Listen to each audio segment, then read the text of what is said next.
into inside cradles, what's the number one most important thing? Anybody, shout it out.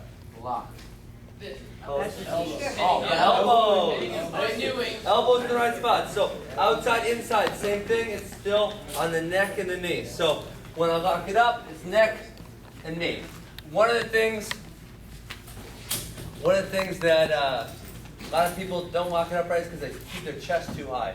So they'll be way up here, and then it makes it really hard to get my elbow in the right spot. So really make sure you sink your chest down low when you lock up the inside cradle. Like that, okay? See how low my chest is? It's way up high. You're going to have trouble locking up anything good. Okay? And then just like the outside cradle, maybe even more so on the inside cradle than the outside cradle, it's really, really important that you squeeze and keep it tight. Okay. I actually meant to make this stand up, all right? I meant to make this example on the last time, but I forgot. So, how many of you guys squat? Without hands, show hands. Lift weights. Lift some squats. Good hand for you. Okay, so I'm going to need you weightlifters to help me out. So, stand sideways like you got a squat bar on your back. Let's pretend. Okay, good. So, if he's only got to go down 2 inches, so go down 2 inches, how much weight do you think he can squat? A lot. Okay, a lot. Now he's got to go down 6 inches and go back up. How much can he squat? Less than before. Now he's got to go down all the way parallel to the floor. Okay, how much do you think he can squat now? Way less. Okay, stay back up. Now, he's all the way down and touch his butt to his heels. Go ahead. Now how much do you think he can squat? Barely anything, right? Yes or no? Barely anything. Okay, good. So go down. Go. So, how does this apply to cradles? Anybody? Shout it out. You keep it back on his heels. No. Elbows. Elbows. Okay, elbows, good. So our elbows, listen, what our elbows allow us to do? Focus here. What our elbows allow us to do? So if I lock up right here on elbow and knee, I can squeeze them in real tight. So that's essentially like he's in a really, really deep squat right here, right? Okay? Now, if my elbow's in the wrong spot, and this is inside and outside, which is in this side is easier. Now, if I grab the wrong, so say I lock on his hamstring, okay? Now, stretch your body out a little bit. See how I can't keep him nearly as tight? Now he doesn't have to do a lot to break out of my lock. You see that? So I wanted to really point that on outside cradles. I meant to, but I slipped my mind.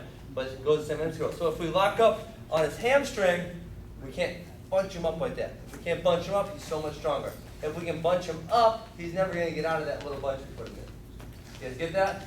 If we leave him wide, then he's really strong and he's going to break our lock. Okay, so back to the inside cradle. What I'm going to do, I'm only going to do 2 finishes. I'm going to start with finishes. Because the inside cradles, it's more of instinctual. Like there's a few setups you'll have from here and there, but really it's going to be like when you see his head and his knee close together, you're going to slap the inside cradle on him and pin him.